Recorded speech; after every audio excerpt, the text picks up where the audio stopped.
All right, what's up, everybody? We have 10 minutes here with Ryan Muckenhirn and Erik slinging Rick across the table. And as many of you know, that whole 10-minute thing is a bit optional these days, but we'll try and keep it somewhat short. The topic at hand that Mark and I would like to discuss is, with you, offhand shooting. Now, offhand shooting is something I remember as I got into firearms, I just kind of thought, hey, it should be easy. It's just kind of what most people do, you know, until you actually hold up the gun and scope to your eye and you realize things all shaky. The reticle appears to constantly be moving. You never feel like you're really in the right spot. There seems to be a number of different tricks or tips or whatever that people can throw out there for how to better shoot offhand. And as we know, considering the firearm on the table in between all of us, which is Erik's muzzle loader, which he expects to shoot offhand plenty of times in the future. But it's a hunting rifle. We know hunting season is upon us, at least at the time of this recording. Rifle season is around the corner. And when you're out there in the woods, you might find yourself in a situation, maybe even more often than not, where you may have to take an offhand shot. Definitely, at least in our neck of the woods. Yep. Literally woods. Yeah, woods. I mean, I'd say definitely an often encountered scenario, not an often practiced thing. And you know what's funny, too, is that you shoot, like, we went through some classes here, and we shot ARs with red dots on them. And you shoot those offhand all the time. And I don't really notice, and I think a lot of it has to do with the fact that we're not as magnified when you're using a red dot, i.e. not magnified at all. And so you don't notice as much of the shake, and I think you have less a tendency to try and over-aim, you know, as in, like, well, if it's not perfect, I can't pull the trigger. So you're kind of like, well, the red dot's on the thing, I'll pull the trigger. And usually actually end up shooting pretty decent. Well, and generally closer targets as well. Right. What do you guys do, Ryan and Erik? Erik, for sure. I mean, you're just the local pro here when it comes to offhand shooting. I've witnessed it myself. What do you guys do when it comes to offhand shooting to better your shot? To me, the key to success with offhand shooting is the management of movement. Makes sense. Yeah. So I read when I was a lad an article by a pretty famous gun writer, David Petzel, about making circles and making your circles smaller. So inevitably, when you shoulder the arm offhand, as you'd mentioned, everything's moving, everything's shaking. The management of that movement is what's going to dictate success here. So if Mr. Petzel was talking specifically about heartbeat and finding kind of a groove or a rhythm, and then timing it just right. Okay. And so as you're doing this wobble, this shake, this wiggle, kind of taking a quick, almost subconscious assessment of that movement and then putting it into rhythm and then executing the shot at a particular time in that rhythm. Okay. Is the trick to it. The problem I've had with that is that I end up doing the old classic, okay, I want the trigger to break now. And then I kind of slap the trigger, and then right when it was on the perfect spot, by slapping the trigger, I yank it down to the right. And that comes from practice. Yep. Yeah, so it's learning the trigger of the gun. Or down to the left, I should probably say, usually what happens. Right, it's learning the trigger of the gun, and what poundage it breaks at, or how it breaks, that kind of thing. And that's like the super finite details that you actually have to go out and do this. And practice with it. But management of motion is, I think, the key to success with offhand shooting. Our counterparts in Europe are really, really savvy on offhand shooting of game. And one thing that you'll notice, a lot of those guys are really good at shooting moving game offhand. Because they're doing a lot of driven hunts, right? Yep. And there's some part of this that I think is a bit lost on me when we think about like wing shooting and clay birds. We're shooting a small target out of the air, like a 120 millimeter disc flying at 45 miles an hour that's moving across our field of view, and we're moving with it.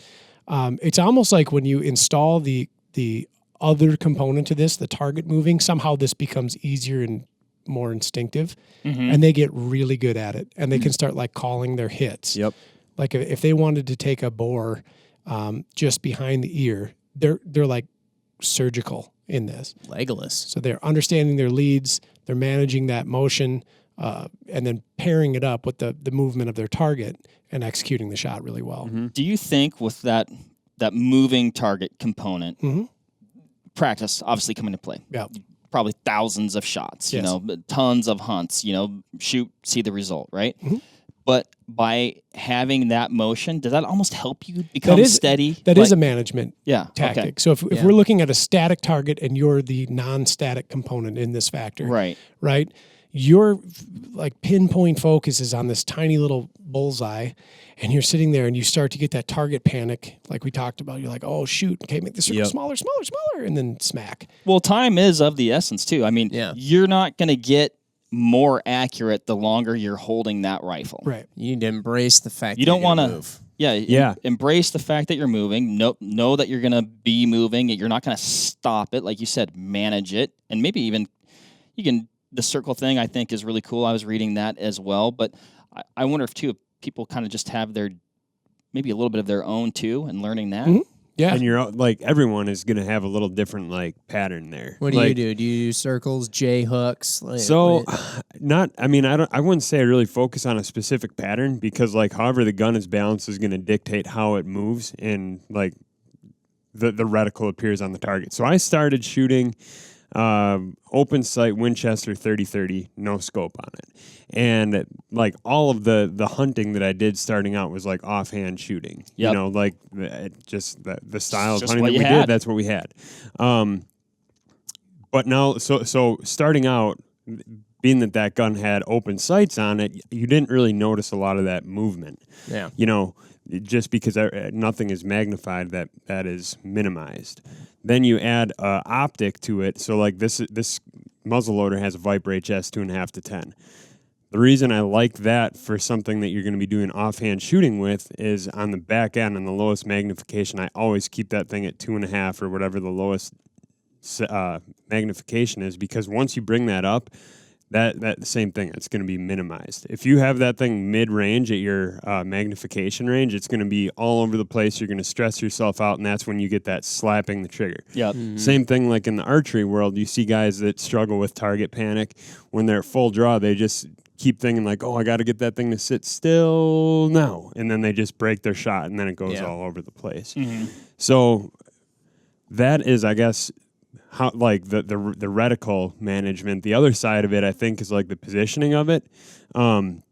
Everyone has kind of like that pocket in their shoulder, and I think that's big when you're shouldering a gun shooting offhand. If you have it too far out, like on your deltoid, or too far in, like on your collarbone, it's not going to sit as well. So if you can really make sure that thing is positioned like right in that pocket, look at it as like the anchor point on a bow.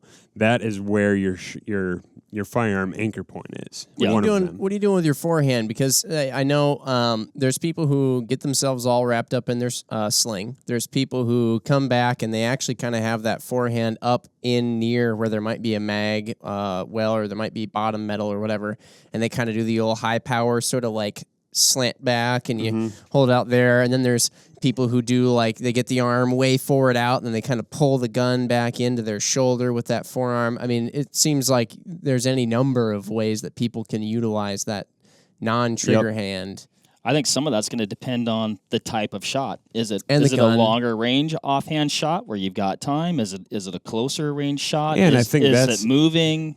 I think that's a consideration. Like, I don't think, if you're shooting past 150 yards, I don't know that you're shooting offhand. I think that would be a situation where you're going to have a little bit more time and you're going to try to, like, kneel or use a backpack or something like that.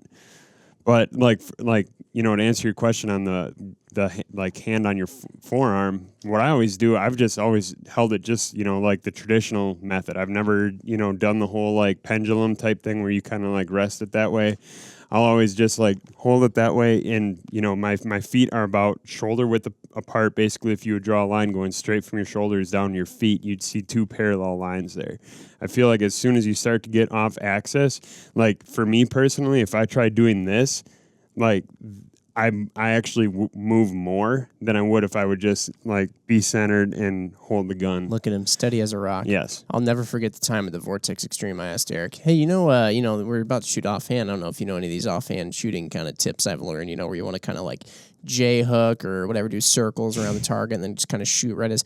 He goes, "Oh yeah, that's really interesting. Sounds cool." Well, of course, we proceed to go to the stage. Eric just jumps up from prone, slams the target twice, just rings that steel at like 175 yards. And I'm like, oh, well, this should be easy. Jump up. I'm like, I taught him everything he knows, missed twice.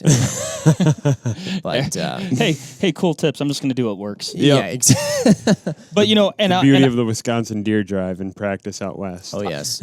I should clarify when talking about hunting. When I was talking about long range, I was thinking 200 yards. Yeah, it's all relative. Like, it's all relative. Now, taking some fun longer range shots, you know, at steel, at paper. Yeah. Great practice, just like when you practice with your bow at those longer ranges, and you learn a lot doing that as well. But I'm with you, Erik. I mean, generally any longer range offhand shot, definitely more of that traditional. Try and get a solid base. Don't get too far off your axis. But I have found when being like, oh, I'm going to try and take like a 400-yard offhand shot. Like I do kind of transition more into the old high power. The old kind of the high power. Look, and then, I mean, of course, I saw some dude wearing some crazy shooting straight jacket, and he was doing like a reverse. Oh, you know, those are incredible. Reverse C-clamp. Well, I don't know what the heck he was doing. It didn't look comfortable, but. Ryan, what are your thoughts? Yeah, I agree with it all. He agrees with it. Ryan concurs. Shotgunner's pose.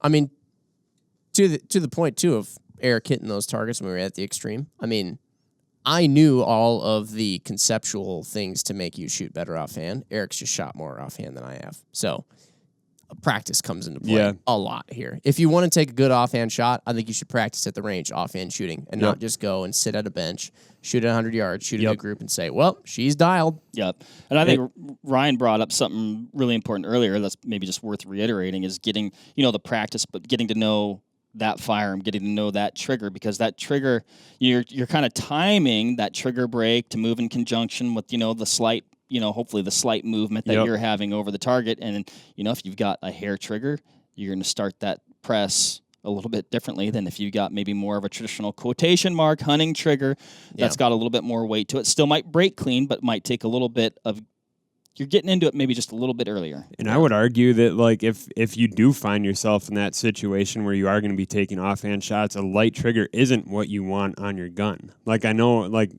I always draw parallels from this kind of like into the archery world.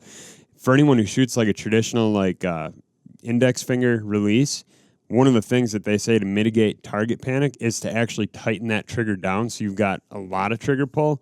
And I did that this year because I was working through some stuff on that. So I really tightened that down. I went from like literally a hair trigger, like if you touched it, boom, bow went off. I went to the polar opposite end.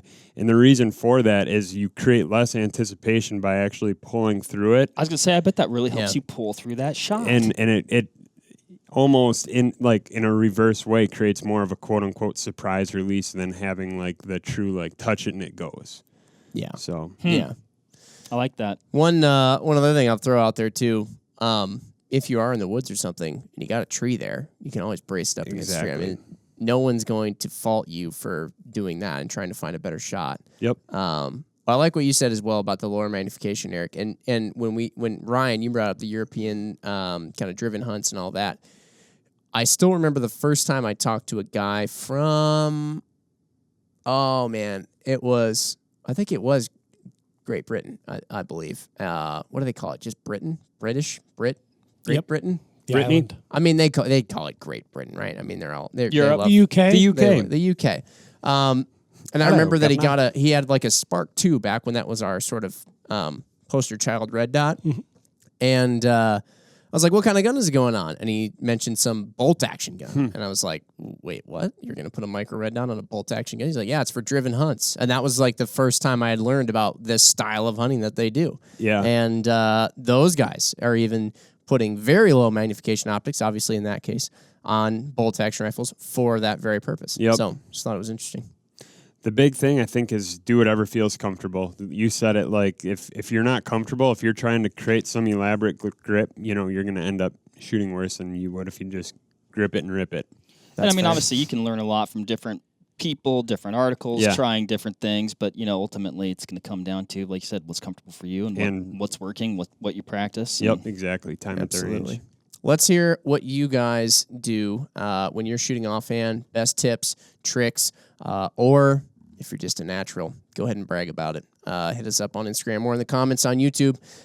Thanks for listening, everybody. Catch you next time. Bye. See ya.